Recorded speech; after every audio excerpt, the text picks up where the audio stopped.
Good morning. The committee will come to order. Pursuant to notice, the Committee on Science and Technology meets to consider the following measures. H.R. 5618, the National Sea Grant College Program Amendments Act of 2008, and H.R. 4174, the Federal Ocean Acidification Research and Monitoring Act of 2008. But before we get started, let me see if, there is. Before we get started, we have some committee business to attend to. On June the 10th, Mr. Andre Carson of Indiana was appointed to serve on the Committee on Science and Technology. We currently have 2 open subcommittee slots on the Research and Science Education Subcommittee and the Investigations and Oversight Subcommittee. I would like to ask unanimous consent that Mr. Carson be elected to those subcommittees. Without objection, so ordered. Congratulations and welcome to the committee, Mr. Carson. I know you'll be a great addition. We will now proceed with the markup. Today we will be marking up 2 important bills. The first bill we will consider is H.R. 5618, the National Sea Grant College Program Amendments Act, and H.R. 5618 was introduced by Delegate Borodolo, Chair of the Subcommittee on Fisheries, Wildlife, and Oceans of the Natural Resources Committee. Our committee shares jurisdiction over the Sea Grant College Program with the Resource Committee. Our staff have been working closely with them. This bill reauthorizes and amends the National Sea Grant College Program Act of 2002 to implement changes recommended by the National Academies of Science.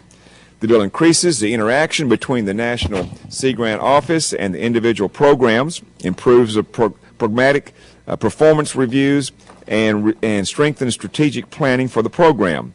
This program, created nearly 40 years ago, has matured into a state-federal government partnership to improve the conservation, management, and utilization of our oceans, coastal, and Great Lakes resources.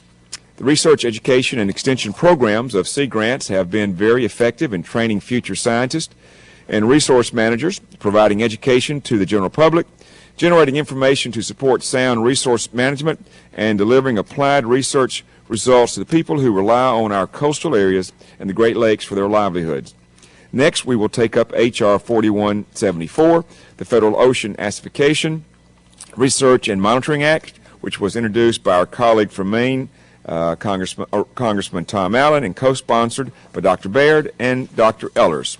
This committee has continued to be a leader in discussion of climate change and its consequences.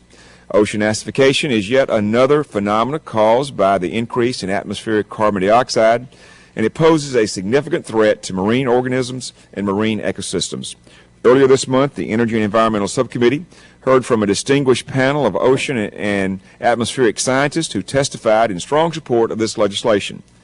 These witnesses provided a number of recommendations to improve the bill.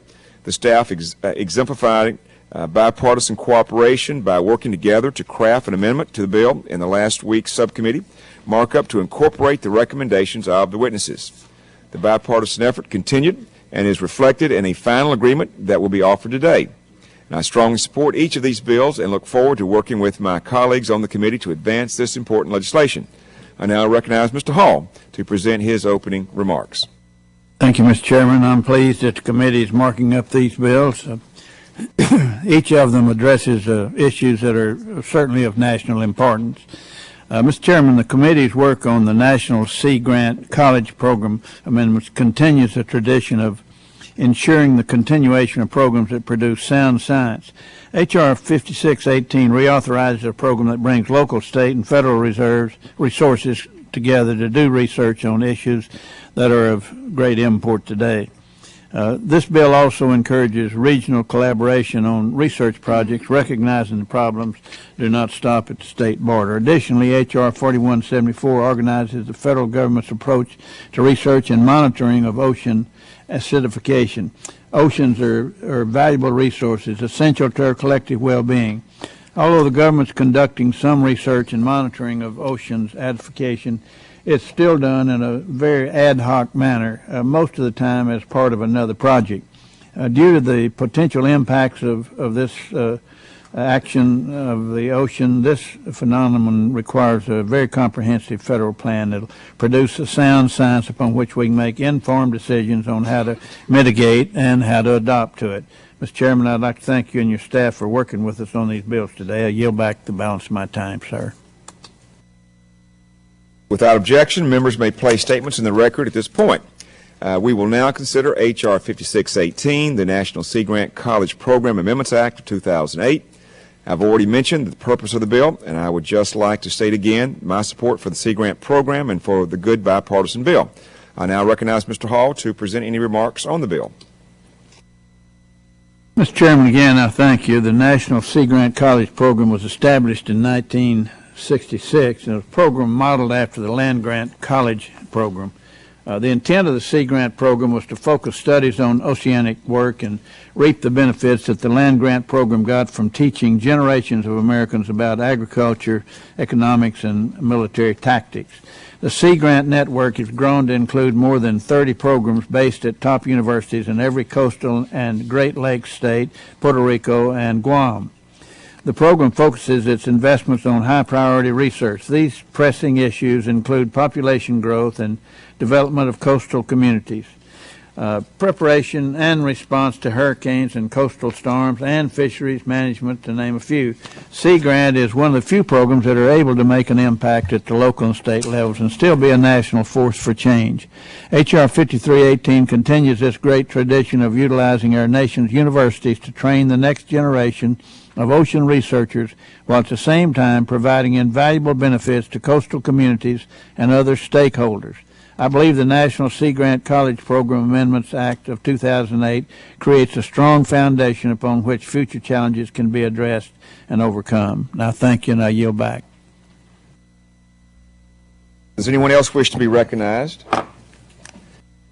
And Ms. Johnson is recognized. Thank you, Mr. Chairman. I just have an amendment at the desk if you're ready.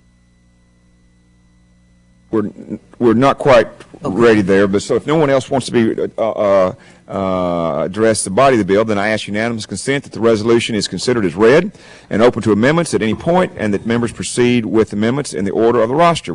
Without objection, so ordered. The first amendment on the roster is amendment offered by the gentlelady from Texas. Ms. Johnson, are you ready to proceed with your amendment? I am, sir. The clerk will report the amendment. Amendment to H.R. 5618 offered by Ms. Eddie Bernice Johnson of Texas. I ask unanimous consent to dispense with the reading, and without objection, so ordered. I now recognize the gentlelady for 5 minutes to explain her amendment. Thank you, Mr. Chairman and Ranking Member Hall, for considering my amendment to H.R. 5618. The amendment would encourage cooperation with minority-serving institutions through research collaboration. It states that the director of the National Sea Grant College Program shall encourage collaborations among Sea Grant colleges and Sea Grant institutions to address regional and national priorities. The director should also encourage cooperation with minority-serving institutions to enhance collaborative research opportunities for faculty and students in the area of ocean, environmental, and atmospheric sciences. The amendment also indicates that the director shall improve opportunities for and retention of students and faculty from minority-serving institutions in these areas. And finally, the amendment tasks the director to increase the number of students from minority-serving institutions graduating in NOAA-related areas. To summarize, this amendment aims to increase the participation of people of color in research related to marine source conservation, management, and utilization. Support collaboration with minority-serving institutions is good for our nation. These institutions produce a high percentage of African Americans and Hispanics with advanced degrees, and minority-serving institutions are powerhouses when it comes to the pipeline of highly trained, talented individuals who are prepared for careers in science. And I'm proud to offer this provision that is designed to increase the diversity of our scientific workforce. I thank you, Mr. Chairman, for the opportunity to speak on the amendment. I'll yield back. Thank you, Ms. Johnson, not only for the amendment, but for your continuing championing of this very important issue. It's been clearly documented in this committee that we need to encourage minorities and women in these areas, that it's really the best way to get bumps up in that kind of talent, but since they are so underrepresented. Is there any further discussion on the amendment? If no, the vote occurs on the amendment. All in favor say aye. Aye. Those opposed, no.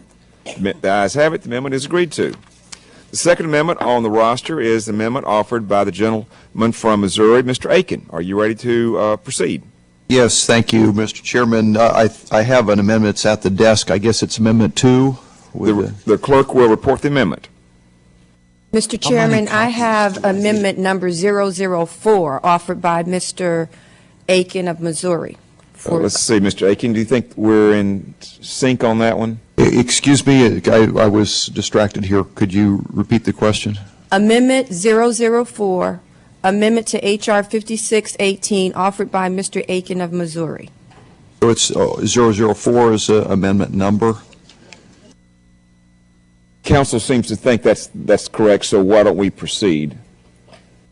Okay, well, thank you, Mr. Chairman. This amendment adds a focus on exploring energy resources and attempting to minimize conflicts between attempts to utilize coastal energy resources in the environment to the program elements of the Sea Grant College program. And this is consistent with the findings and purposes of the original Sea Grant program.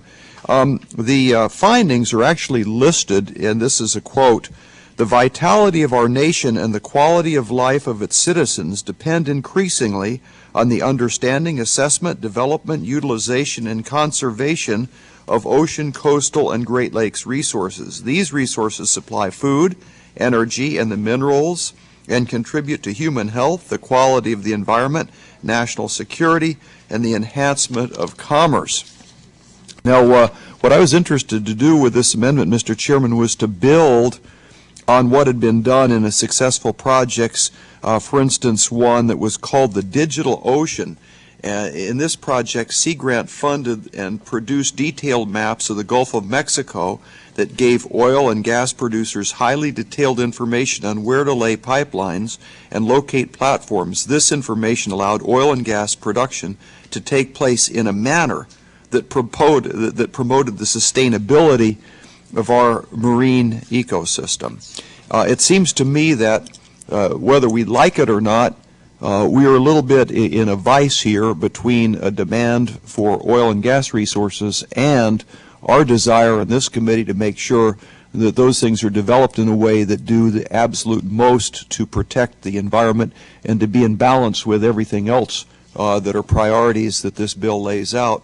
And so I felt that this would be a good amendment that would further allow for a very well-controlled and well-thought-out process in development of energy, and to make sure that that is in balance with the environment and all of the other different competing needs in these areas of water. So with that, Mr. Chairman, I would move for the adoption of the amendment. Thank you, Mr. Aiken. I will recognize myself for just a moment. I think we all share your interest and objective here. I have a concern that the Sea Grant program has no budget for this, and that it could constrain other programs. And right now, there are already 6 federal agencies involved in siting of energy facilities in coastal areas: the Minerals Management Service, the Federal Energy Regulation Commission, the Coast Guard, the Department of Transportation, and Environmental Protection Agency, as well as NOAA. So again, I appreciate and understand your interest here, and I'm not going to object to your amendment. I just hope that we need to keep it in context with this relatively small budget of this agency. Mr. Chairman? Mr. Chairman? Mr. Chairman? Let's see. I think we need to. Well, yes. That's all right. Go ahead first. Mr. Robacher is recognized. Yes, thank you very much. Mr. Chairman, I agree with the statement you just made, but I think we also have to put in perspective the importance of America's offshore resources. For 30 years, we have not been permitted, this country has been denied the right to develop its offshore resources by basically cowering in front of groups of people who are shouting at us when we should have had the courage to stand up and say, I'm sorry, we need the oil or there are going to be serious repercussions.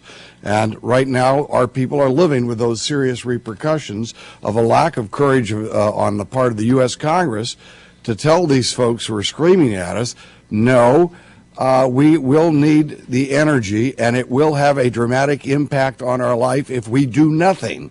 And we can't just rely on solar energy, which is years away. And thus, yes, you're right, there are other priorities within this program, but today we have a lot of, we also have to put it in perspective, not only of those other programs, but of the suffering that's going on among the people of the United States. And I say suffering, I don't use that word lightly. All of the discretionary income of average citizens is being sucked out of their pockets. They are not being able to live a decent life and pay for the expenses. If their car needs to have tires, they can't put new tires on their car because they're now, all of that income is being taken away from them at the gas pump.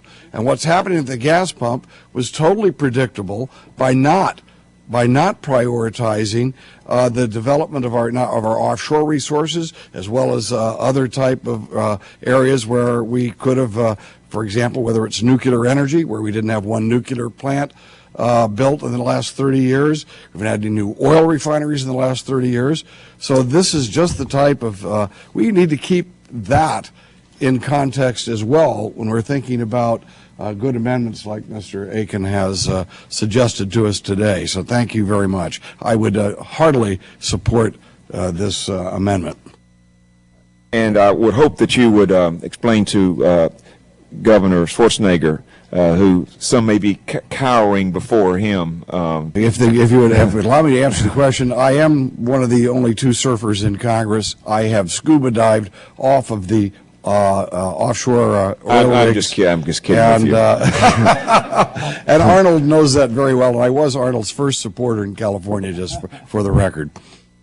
Ms. Woolsey is recognized. Thank you, Mr. Chairman.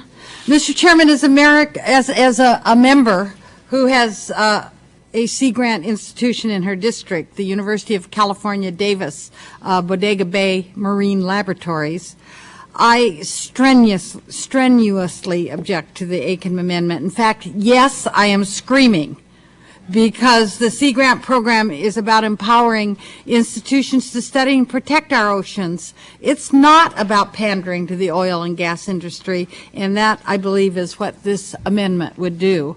The Aiken Amendment directs the Sea Grant colleges to work to expedite energy production, placing this above all other uses. This would completely redirect the Sea Grant program to an activity incompatible with its mission, with its resources, and actually with its expertise. Public support for the Sea Grant program has always been strong because its educational mission its support of resource management approaches balance other competing needs. That support will be eroded if Sea Grant is perceived as biased toward the single goal of drilling or exploration in the coastal zone. Beyond that, I would challenge anyone who thinks that drilling for oil on our coast is a good idea to come and see the beautiful coastline in my district. My district is across the Golden Gate Bridge, north of San Francisco, 40 miles or 40 minutes north of San Francisco, and it is full of natural treasure. It is home of whales, seals, sea lions, fish, and birds. And then, after you visited it, tell me you think it would look good covered in oil. I can tell you it would not. You know, you don't tear down a cathedral to make firewood, and you must not destroy a natural wonder to drill for oil. Mr. Chairman, I oppose the Aiken Amendment, and I urge all of my colleagues to do the same. Thank you, and I yield back. Mr. Chairman. Mr. Bartlett, recognized. Mr. Chairman, I'm personally kind of pleased that we haven't yet drilled in these offshore regions, because had we drilled there, we would have, and I'm using the words of Hyman Rickover of a speech given 51 years ago, we would have used in what he referred to as riotous living, denying it to our children and our grandchildren. I think we now are at the place where we really need to look at all of our energy resources. I will be opposed to drilling in Anwar, offshore on our public lands, unless the revenues that we get from that are totally invested in renewables. Mr. Chairman, we have squandered 28 years, when we knew of an absolute certainty that we were going to be here today with oil at prices like this, with the demand exceeding the supply. So I think that it is entirely appropriate that we look to environmentally responsible exploitation of these relatively small reserves of oil. If we have 10 billion barrels of oil in Anwar, that will last the world, and there's no alternative to share your oil with the world. Because if we don't use the Saudi oil, someone else will use it. That will last the world 120 days. Big deal. So I'm very supportive of this amendment. And we really need to use all of the energy and all of the revenues that we get from this little bit of undiscovered oil to invest it in alternatives. We now have wasted 28 years. We should have been doing this, and so now we're paying $4 a gallon for oil at the pump. We didn't need to be here, Mr. Chairman. This is a good amendment, and we need to pass it. Mr. Aiken, I'll go. Unless, does anyone, Dr. Baird? My question here is, Mr. Aiken has described a prior Sea Grant activity that apparently mapped the ocean floor, which seems to me consistent with the purpose of the Sea Grant and the research mission of, as I understand it, which is the focus of Sea Grant. But this amendment seems to rather dramatically change one of the missions of Sea Grants schools, and it seems that what we're asking them to do is engage in almost lobbying. I mean, I'll read from the amendment. To minimize the conflicts and delays in the expedited production. There's an assumption here that expedited production is a desired outcome and that it is therefore part of the Sea Grant mission to deal with expedited production of oil and gas. That's a dramatically different mission than I envision and understand Sea Grant to be. I don't think, if you look at the legislation, that the intent of establishing the Sea Grant program was to expedite oil and gas production. I just find that rather contradictory, and hence I don't see that this is really consistent with the mission of the legislation, the underlying bill, and I don't think it's consistent with preservation of the oceans. Therefore, I think it would be advisable for us to defeat this amendment in order to preserve the integrity of the underlying mission. I do believe there's urgent challenges to meet our energy needs. I believe that had we had a responsible energy policy at the beginning of this administration, I believe that had the President of the United States responded to the events of September 11th by suggesting the American people begin to conserve energy, develop alternative energies, we would be in a much different situation than we are, and I think he failed in that leadership opportunity. So I believe we need to produce more energy domestically. I profoundly believe it, but I think this is not the vehicle or the appropriate way to do that, and I would urge defeat of this amendment. The gentleman yield. Surely. I think that the gentleman makes a good point about the language here, and I wonder if Mr. Aiken might entertain a friendly amendment to change the language. It's a good point that you're putting in legislation something that is quite directive in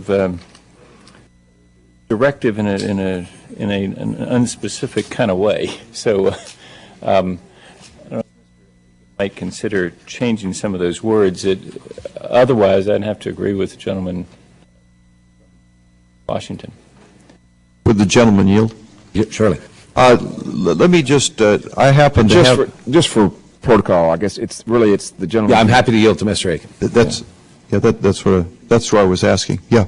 I have the National Sea Grant College Program Act here in front of me, and it's the Section 4, and it says partway into that paragraph, these resources supply food, energy, and minerals and contribute to human health and quality of the environment, national security, and the enhancement of commerce. So that's part of the National Sea Grant currently, what it does. And then you go over to basically about 3 pages into it. The term resource means living resources, including natural and cultured plant life, fish, shellfish, marine mammals, wildlife, and B, it says non-living resources, including energy sources, minerals, and chemical substances. So this is all part of what's going on, and I guess what I'm trying to do is not change the focus. It seems to me the focus is that we take a holistic approach to solving our problems, and the whole point of this act is to bring all of these interests together and to come up with a balance. And it seems to me that if we don't do the balance proactively now, the problem is going to be that there will be enough demand eventually that regardless of how we vote or what we think, we're going to have something shoved down our throat that does not do a good job balancing it. And so that was my. I appreciate the perspective, and I'm aware of the language the gentleman refers to. My concern, however, is the language is talking about broadly the resources available in the seas. The language of the gentleman's amendment is specifically directing towards expedited production of the resources, not the research of what is there or how it's impacted and how it changes, but expediting production of one certain one of those resources, and potentially, and here's my other concern, potentially at the expense of those other resources. And I think this is of substance. Potentially expediting the production of oil and gas can be at the expense of the other resources. We will shortly be marking up a bill about the study of ocean acidification. We've looked at, in this committee, extensively at global warming. One of my concerns is you're sort of mandating one side of this equation, which may well be in contrast not only to the underlying intent of the bill, but the broader findings that I think are emerging from some of the research at the Sea Grant. So, if the gentleman would yield, I don't know if I have any time left to yield, but I'll ask the chair for his indulgence. Well, with unanimous consent, we'll allow Mr. Baird to have additional 5 minutes, Sure. which he then will yield a portion of that to Mr. Aiken. I would be open-minded to amendment to the amendment if you wanted to say, because my objective is to balance the environmental piece with the other and to pull that together. And it seemed like this is a good way to do that, because we're not, in environmental, I'm using it in the broadest sense of the word, so that you get, because we're talking about wind, we're talking about geothermal, all of these different types. The question is how do we balance all of these different needs? And it seemed like this was the best program or best forum to do that. And I think the whole point of doing this is to prevent this sort of political reactionary will drill anywhere kind of thing. And it seemed like this gets out in front a little bit on it. But I'm quite open-minded to amendment to say that this has got to be done in balance and harmony with everything else. And so that if you want to say in an environmentally friendly way or in balance, I'm open-minded to that. I'd certainly be willing to work. If the gentleman would, let me tell you, if I could, Please. where I think we are, at least procedurally. I think we are a group in harmony in terms of trying to do the right thing here. This is a bill that we have really a small part of. This is really came out of the natural resources. And there's going to have to be an agreement with natural resources before, as a practical matter, it can get to the floor. Now, I wish that we were at subcommittee level so that we could then say we'll work on this going to our full committee, but we're not. We're at the full committee. Now, I would suggest that we work in good faith to try to get that amendment that Mr. Inglis and Mr. Baird and everybody can be right. But I want to be clear that we're not working with just this family. And basically, we've worked out everything this year, pretty much. And so we're going to have an outside force. And so I cannot, with his good conscience, tell you that this can absolutely be worked out, because we got a whole other committee to have to deal with.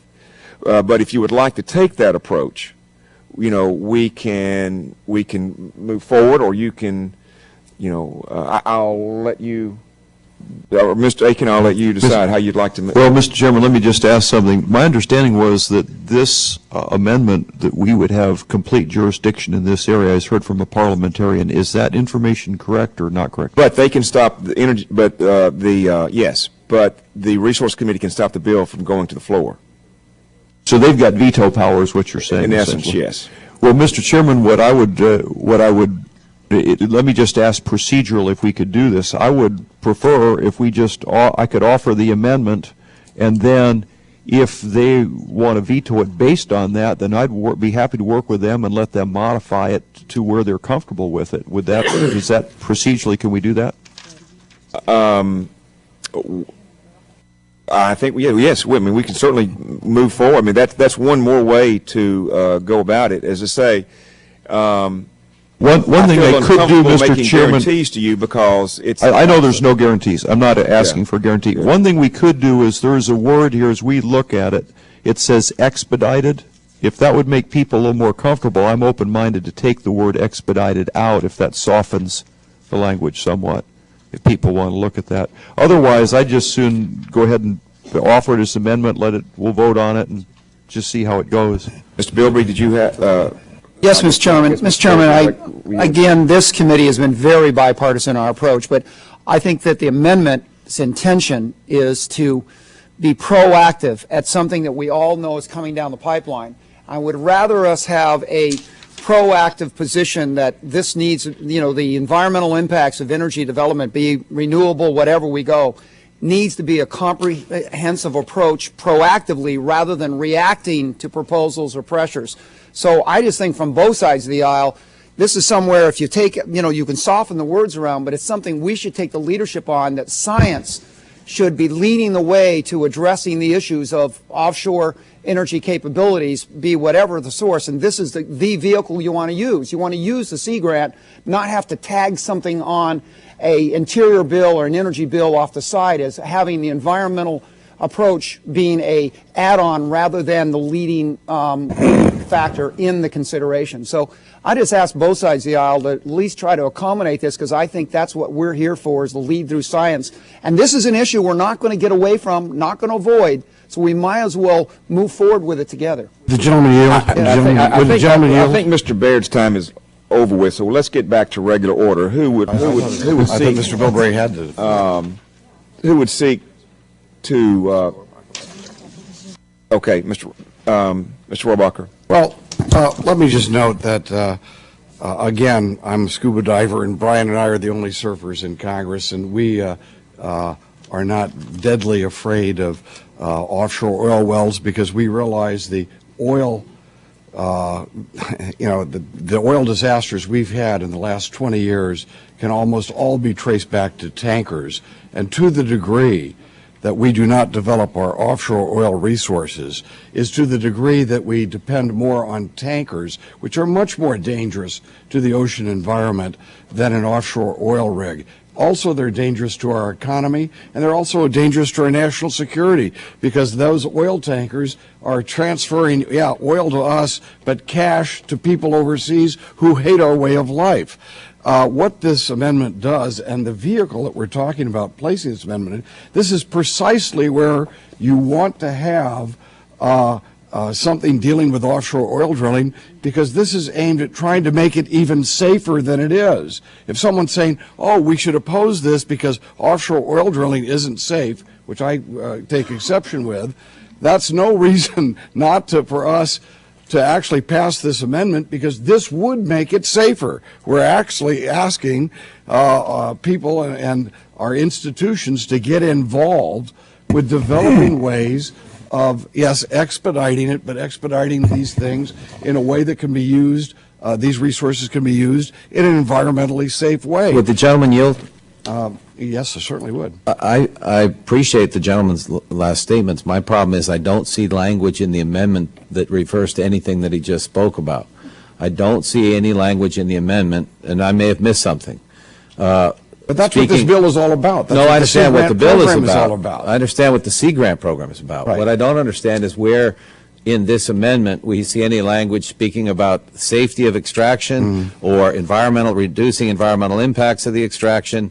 I don't see that in this amendment. What I Well, see well- instead is the reverse. Well, with reclaiming my time, let me just note that that's the whole purpose of the Sea Grant program. We're not giving them money to try to find ways of doing things that makes it more environmentally damaging, or you have to assume that when we're putting it in, when we're trying to move money forward in this way to meet the challenge of our energy resources that we're talking about, they're going to help us find ways to do this in an environmentally safe way. And of course, the author of the amendment made it very clear that if you want to add those words to it, he's perfectly willing to add those words to it right now if you want to add them. But the fact is, by its very nature, that's what this amendment's all about. Putting this in this bill, putting this language in this bill, is talking about making offshore oil drilling safer for the people of this country. If the gentleman would further yield, I think we need to be clear here that this amendment is not about having offshore drilling or not. We have offshore drilling. Right. We have millions of acres that are available for offshore drilling. We're drilling offshore right now. What we're trying to do is put together a bill on a different topic, and I'm afraid what's happened here is, it does happen sometimes, but we're out of the regular order. If we'd had an opportunity to look at this at the subcommittee level, then we could have gotten this wording out. Again, there's no mischief on Mr. Aiken's part whatsoever here. But again, I want to be sure that we understand there is offshore drilling. Mr. Chairman, reclaiming my time.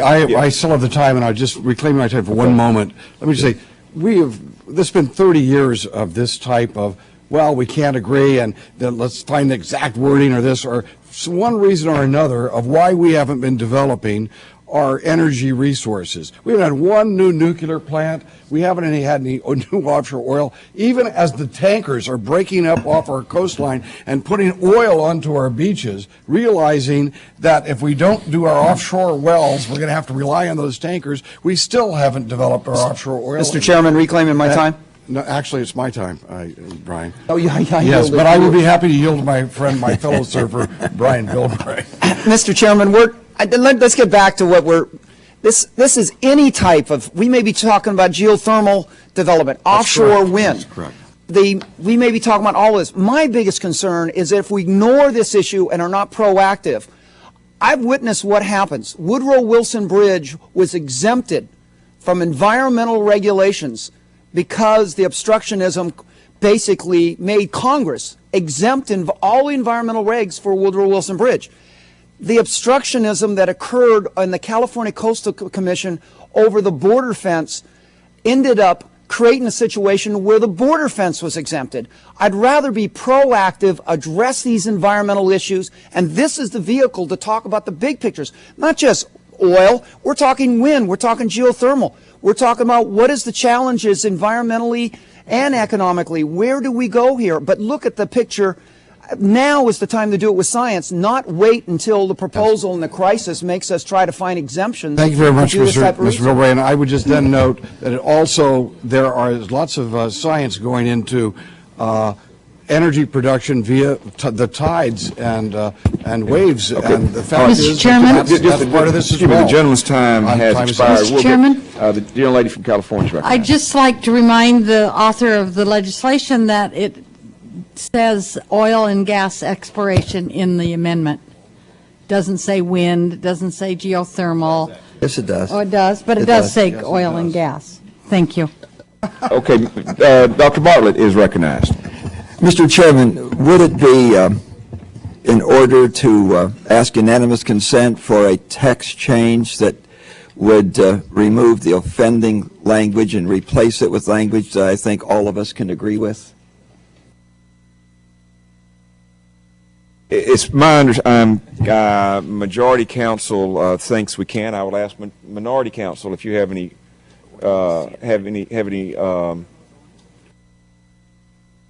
Mr. Chairman?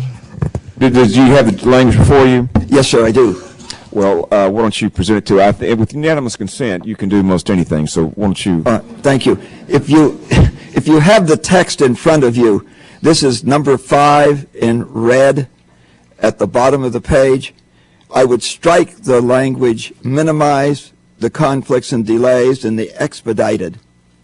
and replace it with the following words: explore the environmental and scientific considerations relative to the. I think we should now yield to Mr. Aiken to see if he would. I would accept that amendment if everyone will do that unanimously. That's fine with me. Yeah, I think that softens the language some. I think it still gets the basic idea. What I'm looking for is a holistic solution. I'm talking about fish. I'm talking about fishermen. I'm talking about the whole deal, so that you look at the thing in a package. Mr. Chairman, I would Surfing too. I would, except for the last remark, I would commend Mr. Aiken for his flexibility and commend Mr. Bartlett for his innovation, and it sounds like something I could certainly personally support, and I appreciate the process that led us here, and I'm grateful. And Mr. Bartlett, if you would submit your language to the desk, please, so that we could have that.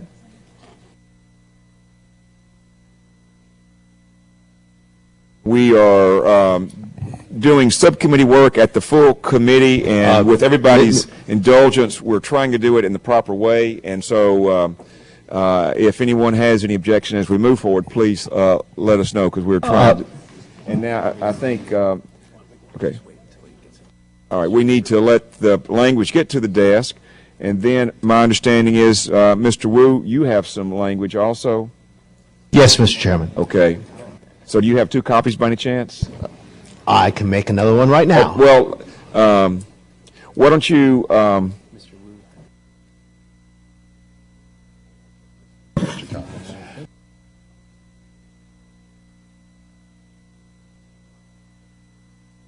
okay, so, okay, I think Mr. Bartlett submitted his language. Oh, he's putting it together. Oh, is it at the, oh, okay. Well, why don't we, while that's going on, just to expedite things, Mr. Wu, if you could start having copies of yours made, so we.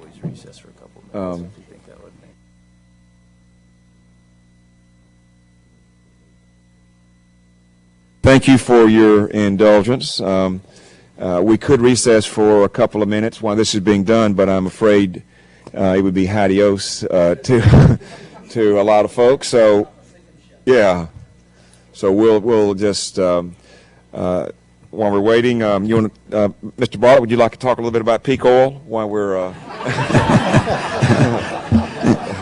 Mr. Chairman,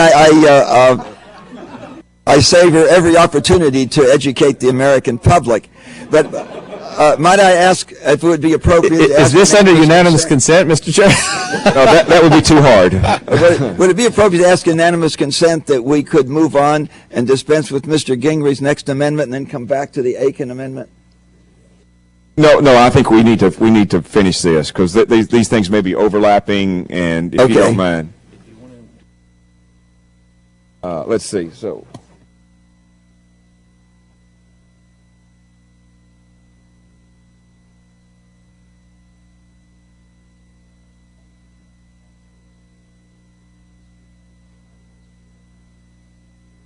Okay. Mr. Wu, why don't, in the interim, as we're waiting for these copies to get together, would you want to go ahead and describe your amendment, please?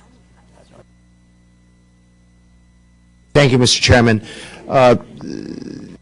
The precise language of my amendment, the only copy of which has now gone up to the desk, the thrust of it is to not obligate. Mr. Wu, let's just wait. I'm sorry. I'm trying to be. I'm trying to be courteous to everybody's time, but we're going to be better off in the long run if we'll just follow the regular order here, and we need to do them. Okay. So, if the clerk, do you have the amendment? I do not, Mr. Chairman. Okay. So let's proceed on Mr. Bartlett's amendment, and we'll close that, and then we'll go to Mr. Wu.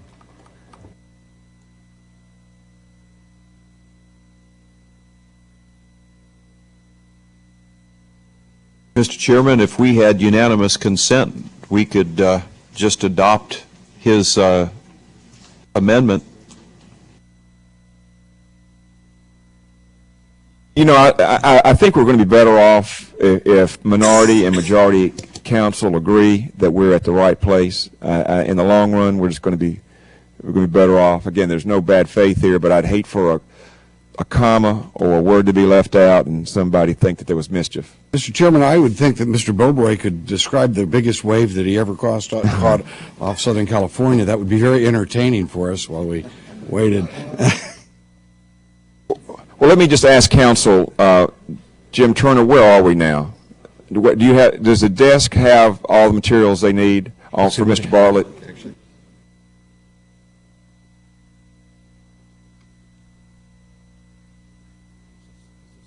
Yes. This is Mr. Okay, but what about Mr. Bartlett? You have Mr. Wu's amendment. What about Mr. Bartlett's amendment? Okay. We have the wording, but we don't have copies on Mr. Bartlett's. Okay. So, Scientific. Okay, we have the language right here. So they can be distributed. yeah. Read it again. It's been read. Blue has never been read. Oh, Mr. Bartlett's. okay. The clerk will report Mr. Bartlett's second-degree amendment. And we'll need to act. And what we're going to do is read it rather than waive it so that everybody will have that before them. Strike that insert. Mr. Bartlett's second-degree amendment to Mr. Aiken, correct? Yes. Amendment to H.R. 5618. Okay, we're going to strike this. Strike. We're striking, minimize the conflicts and delays in the expedited, And insert, explore, in the environmental and scientific considerations related to, relative to. relative to,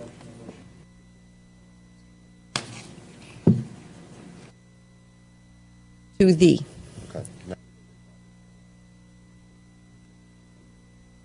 All right. Mr. Bartlett. Mr. Bartlett is recognized to speak on his amendment.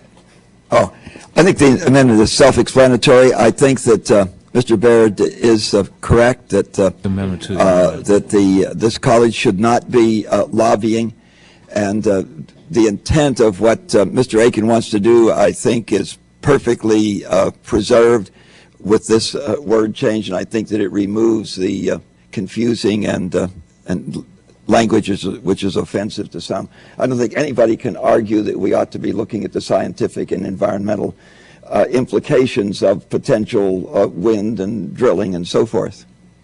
If there's no objection or discussion, then all in favor of Mr. Bartlett's amendment to Mr. Chairman? Yes, Mr. Parliamentary inquiry. If Mr. Bartlett's amendment passes, would I have an opportunity to offer my proposed language? Yes, but it will be to Mr. Aiken's amendment, as amended by Mr. Bartlett. As amended by Mr. Bartlett. May I inquire? Let's just, I'm getting some shaking of heads from the minority council, and let's work it out now. I don't want to work it out later. Tell me what the problem is.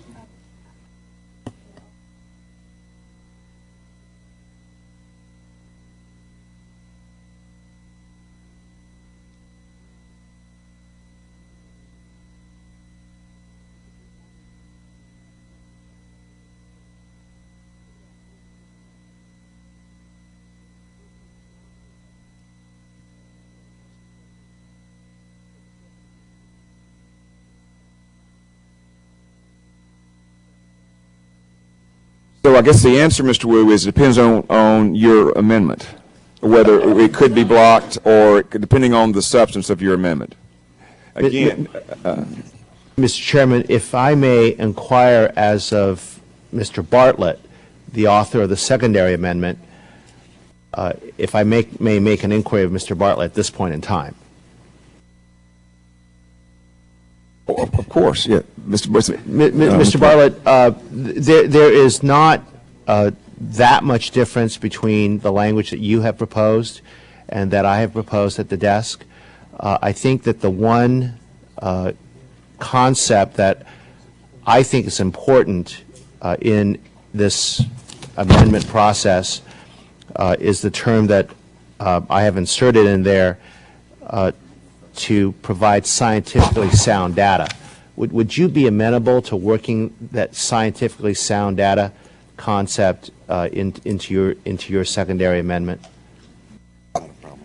I have no opposition. I think that almost all scientists think that their evidence conforms to that characterization. No, I certainly have no objection to that. I think it's implied, though. Why would you want to do science? It's not. Yeah, it's really not science unless it's that. So I certainly have no objection to that. If the gentleman is willing to incorporate the term scientifically sound data or words to that effect, I would withdraw any further efforts on my part. I have no objection to that. You know, my suggestion, and I hate to impose on the committee, I think what we should do is take a 3 or 4 minute recess, have the parties work together. Let's get the language so that everybody can see this, and do this in a way that we're all comfortable. I think that would be best. So with that, the committee is in recess.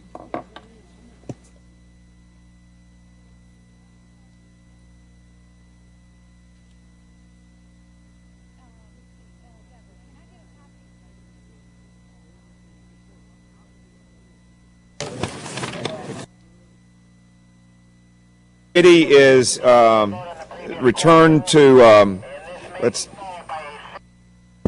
the committee is returning, and let me remind everybody that we're here we've got a vote, so we're going to try to move forward. Mr. Bartlett is recognized.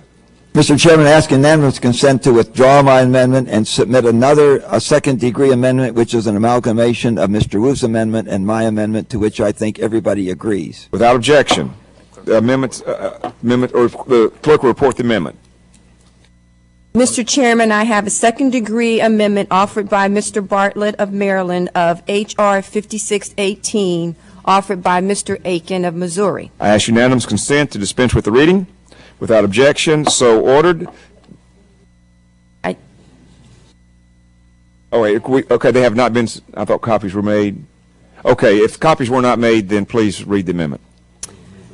Strike line 5 to minimize the conflicts and delays in the expedited, and insert on line 5, explore the environmental and scientific considerations, including providing scientifically sound data relative to the, and strike on page 2, line 1 and 2, refineries, and insert energy-related facilities. The gentleman is recognized. Mr. Chairman, I think the second-degree amendment is self-explanatory. Thank you. If no one else wishes to be recognized, all in favor of the amendment, say aye. Aye. Opposed, nay. The second-degree amendment passes. Thank you, Mr. Chairman. We've made this into a little bit of a career thing. If we could move for the adoption of the amendment as amended. Without objection, all in favor say aye to the amendment from Mr. Aiken. Aye. Opposed, nay. The amendment passes. Mr. Gingrey is recognized. Mr. Chairman, I have 2 amendments to the desk. I intend to drop or withdraw one of those amendments, amendment number 2. I will withdraw, ask unanimous consent to withdraw, and I have another amendment at the desk, amendment number 1. Without objection, the clerk will report the amendment.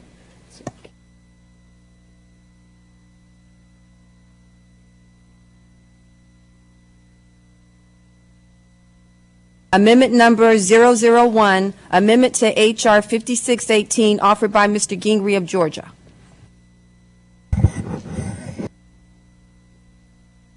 The gentleman is recognized. Mr. Chairman, thank you. I first want to commend the Energy and Environmental Subcommittee for its quick action on H.R. 5618, the National Sea Grant College Program Amendments Act of 2008.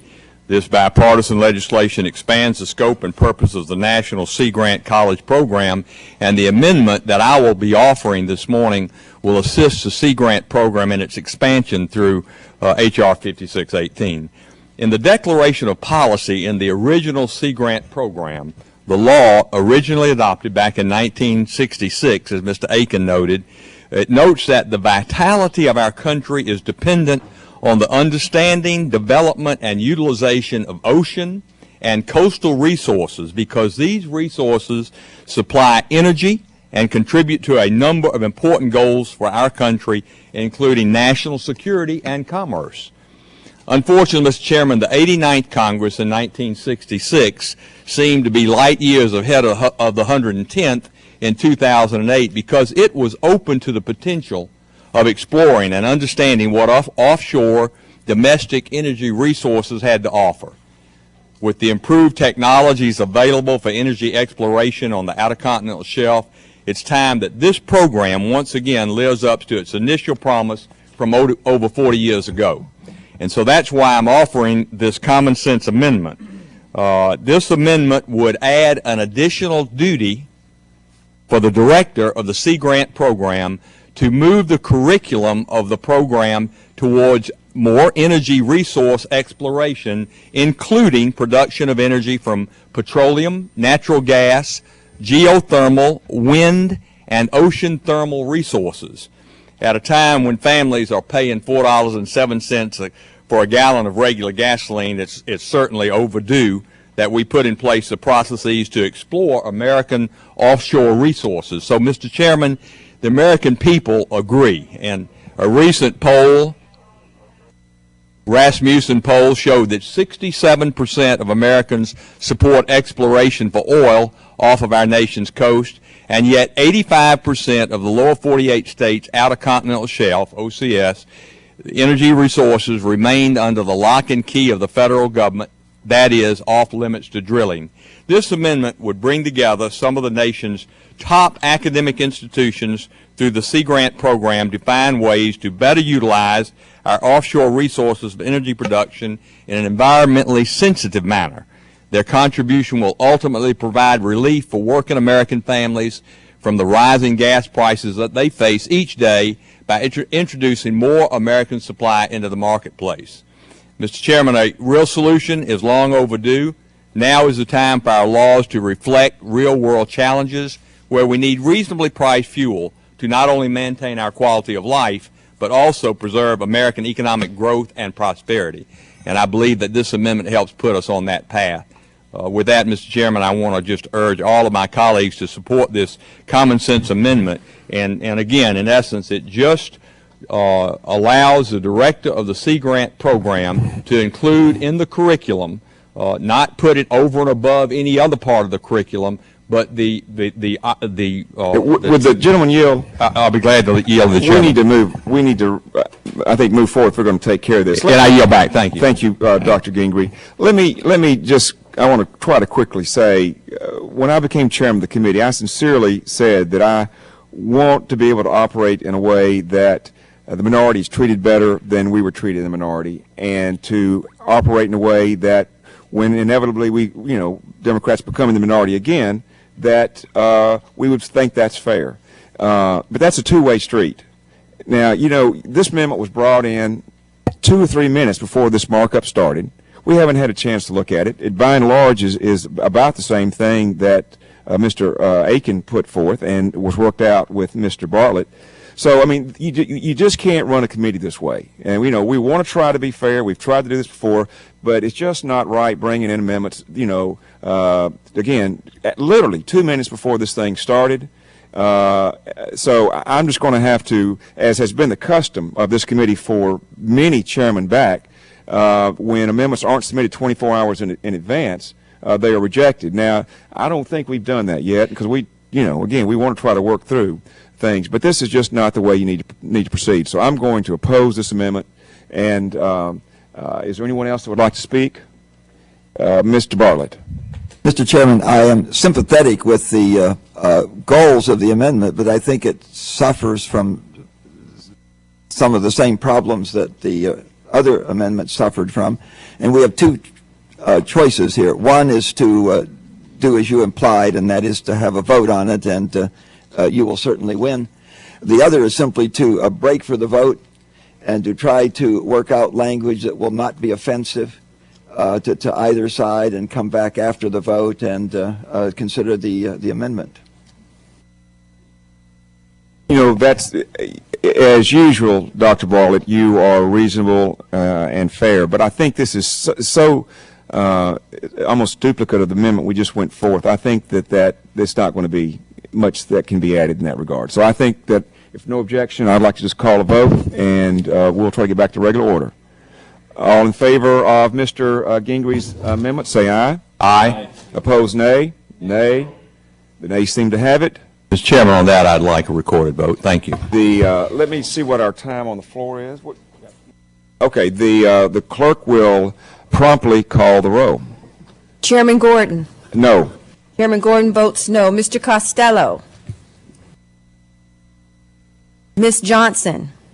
Ms. Johnson votes no. Ms. Woolsey. Ms. Woolsey votes no. Mr. Udall.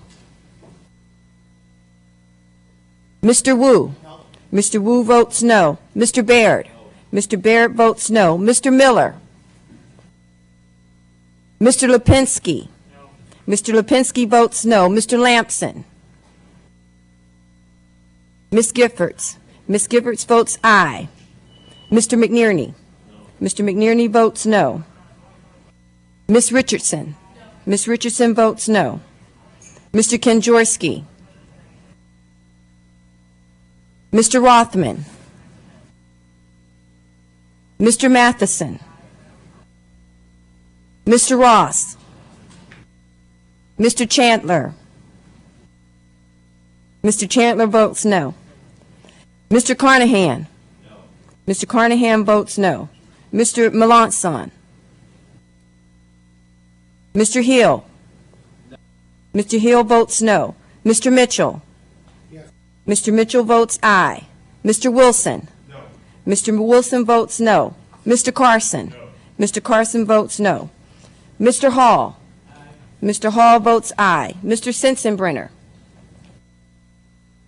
Mr. Smith of Texas. Mr. Roybacher. Mr. Bartlett. Mr. Bartlett votes aye. Mr. Ehlers. Mr. Ehlers votes aye. Mr. Lucas. Mrs. Biggert.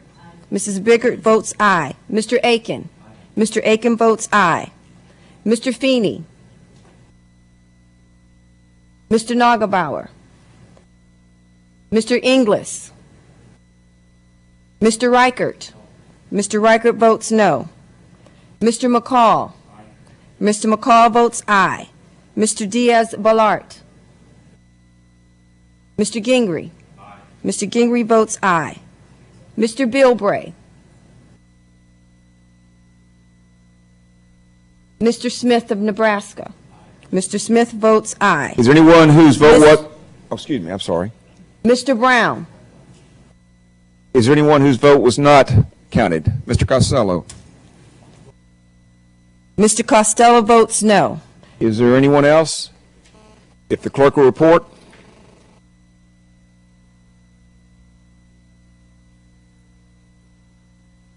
I don't think we're going to have time. We're going to. Mr. Chairman, 15 members vote aye. No, 10 members vote aye and 15 members vote no. The amendment is not passed. Are there any other amendments? If no, then the vote is on the bill, H.R. 5618, as amended. All those in favor say aye. Aye. All opposed, no. And the opinion of chairs, the ayes have it. And we're just going to have to come back. So I'm sorry for the inconvenience, but we will take a recess, come back after this, and finish this, and we have one more bill in addition to this.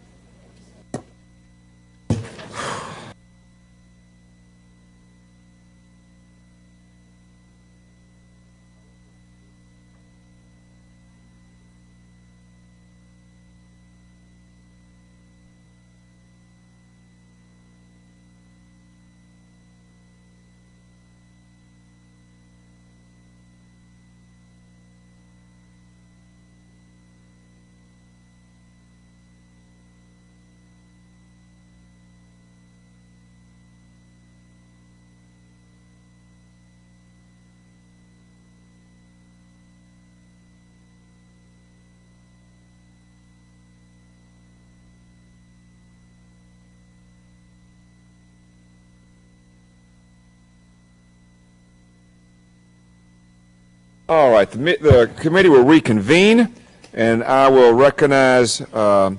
Gingrey for a motion. On my mic. Mr. Chairman, I move that the committee favorably report H.R. 5618 as amended the National Sea Grant College Program Act of 2008 to the House with the recommendation that the bill do pass. Furthermore, I move that staff be instructed to prepare the legislative report and make necessary technical and conforming changes, and that the chairman take all necessary steps to bring the bill before the House for consideration. The question is on the motion to report the bill favorably. Those in favor of the motion will signify by saying aye. Aye. Opposed, no. The ayes have it. Mr. Chairman, should we ask for a recorded vote on that, or? I don't. Oh, maybe not, okay. Yes. The ayes have it, and the bill is favorably reported. Without objection, the motion to reconsider is laid upon the table. Members will have 2 subsequent calendar days in which to submit supplemental, minority, or additional views on the measure, ending Monday, June 30, at 9 a.m. I move pursuant to Clause 1 of Rule 22 of the Rules of the House of Representatives that the committee authorizes the chairman to offer such motions as may be necessary in the House to adopt and pass H.R. 5618, the National Sea Grant College Program Amendments Act of 2008, as amended. Without objection, so ordered. We now will consider H.R. 4174, the Federal Ocean Acidification, Research, and Monitoring Act of 2008. As I mentioned in my opening, members and staff have worked in a bipartisan way to craft a good piece of legislation on a very important topic, and I urge my colleagues to support this bill. I now recognize Dr. Gingrey to present any remarks on the bill. Thank you, Mr. Chairman. H.R. 4174, the Federal Ocean Acidification Research and Monitoring Act of 2008, organizes federal activities on ocean acidification research. Our planet's oceans are priceless assets. Not only do they provide economic and employment value to all coastal nations, they contain vast energy and mineral resources. They are essential sources of food. They are instrumental in the regulation of global temperature and atmospheric carbon concentrations. Oceans absorb carbon dioxide, thereby increasing the acidity of the oceans. Given the importance of oceans to our collective well-being, this phenomenon must be further monitored and researched so we can make informed decisions on how to mitigate and adapt to it. 2 years ago, we were given a blueprint by the United States Commission on Ocean Policy. They gave us a number of recommendations, particularly with respect for the need of sound science and information from which to base effective national ocean policy. I believe this bill is right in line with what they were suggesting. So, Mr. Chairman, I'd like to thank you and your staff and Mr. Baird and his staff for working with us to improve the bill and craft a good policy. And I yield back the balance of my time. Thank you, Dr. Gingrey. Does anyone else wish to be recognized? If not, I ask unanimous consent that the bill is considered as read and open to amendment at any point, and that the members proceed with the amendments in the order of the roster. Without objection, so ordered. The first amendment on the roster is a manager's amendment offered by the gentleman from Washington, Dr. Baird. Are you ready to proceed with your amendment? I am indeed, Mr. Chairman. The clerk will report the amendment. Amendment to H.R. 4174 offered by Mr. Baird of Washington and Mr. Inglis of South Carolina. The clerk, I ask unanimous consent to dispense with the reading. Without objection, so ordered. I recognize the gentleman for 5 minutes to explain his amendment. Thank the Chair. I want to begin by thanking Mr. Allen, who introduced the bill originally, along with other co-sponsors, Mr. Inslee, Gilchrist, and Dr. Ehlers. Also want to thank Dr. Gingrey for his support today. And I especially want to acknowledge Mr. Inglis, the ranking member of the Subcommittee on Energy and Environment, for joining me in offering this amendment and for his dedication to this issue and the broad issue of health of the oceans. It's been a pleasure to travel with him and study this issue together, and I think we've crafted a very good amendment to a very good underlying bill. Our amendment incorporates additional changes to H.R. 4174, which were suggested after further consultation with the administration and with the witnesses who appeared at our hearing 3 weeks ago. I believe the changes improve the bill and will help build a strong federal research program on ocean acidification. Parenthetically, I should note that just last week, Science Magazine had a special article on how ocean issues have been largely neglected in the IPCC process, and there have been several recent top-flight scientific articles on the very issue we're addressing, that of ocean acidification. I'm pleased that we've continued the full, open, and bipartisan process we began before the subcommittee markup to develop the amendment being offered today. The committee staff from both sides of the aisle have been meeting and working collaboratively to develop the changes proposed in this amendment. The amendment makes several clarifying changes to language in the bill and a handful of substantive changes. The amendment adds 2 new sections to the legislation to authorize ocean acidification activities at the National Science Foundation and at the National Aeronautics and Space Administration. Our witnesses specifically mentioned the importance of having both of these agencies as active participants in any interagency program on ocean acidification. NSF's role in funding extramural basic research is needed to support the contribution of the academic research community in understanding ocean acidification and its impacts on marine organisms and ecosystems. NASA plays an essential role in monitoring acidification and its impacts through its Earth Sciences program, its current suite of research satellites, and its technology programs to develop advanced space-based monitoring capabilities. The amendment also makes an adjustment to the reporting requirements of the bill to avoid overburdening the interagency committee with too many reports in a single year.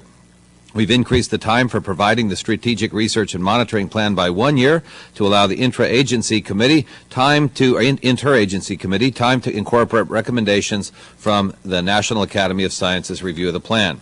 Our amendment directs the interagency committee to establish a single web-based portal for information on ocean acidification.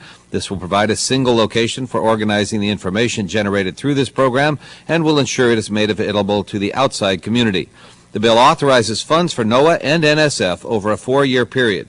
The initial authorization numbers are based on estimates of the current levels of funding for each of these agencies with just modest increases. Combined, our figures are far below the $50 million recommended by our witnesses, but we hope they will be adequate to make a significant impact on this important issue. I believe these are all realistic and achievable budget increases given the urgency and challenge posed by the problem. Again, I'd like to thank Mr. Inglis for working on this amendment. I believe we have a good piece of legislation. I urge my colleagues to support the amendment and the underlying bill, and I yield back the balance of my time. Mr. Inglis, would you like to be recognized? Thank you. Yes, Mr. Chairman. The gentleman is recognized for 5 minutes. Thank you, Mr. Chairman. And first, I want to thank Dr. Baird for his expertise in this area. I think he's has helped me learn a great deal more than I knew about ocean acidification. I thank him for that. And as he said, in the Energy and Environment Subcommittee hearing on this bill, we received several recommendations for ways to improve the bill. Between that markup and this amendment that's before us now, significant improvements have been made to the bill that will enhance the national and international efforts to study ocean acidification, to monitor it, to assess it, and to develop technology to address it. So this amendment would establish an ocean acidification information exchange, as Dr. Baird just said, a web portal that would serve as a clearinghouse for all federal research and monitoring information.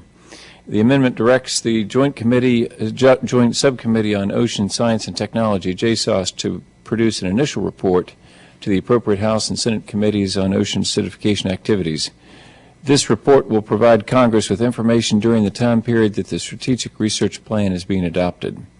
We expect that initial research on ocean acidification will reveal new avenues for study. This amendment directs JSOS to revise and update the strategic plan every 5 years in order to account for these changes. As we heard from the expert witnesses in the subcommittee hearing, ocean acidification would have a harmful effect on phytoplankton, the organisms at the bottom of the oceanic food chain. This amendment requires research into the impacts on marine food webs from ocean acidification. Because climate, atmosphere, and chemistry directly affect ocean acidification, it's important to maintain a broad research focus across our science agencies. While the underlying bill already directs NOAA to follow a strategic research plan, this amendment would include NSF under that plan and would charge NASA with ensuring that ocean acidification is established as one of the priorities for future Earth observation missions.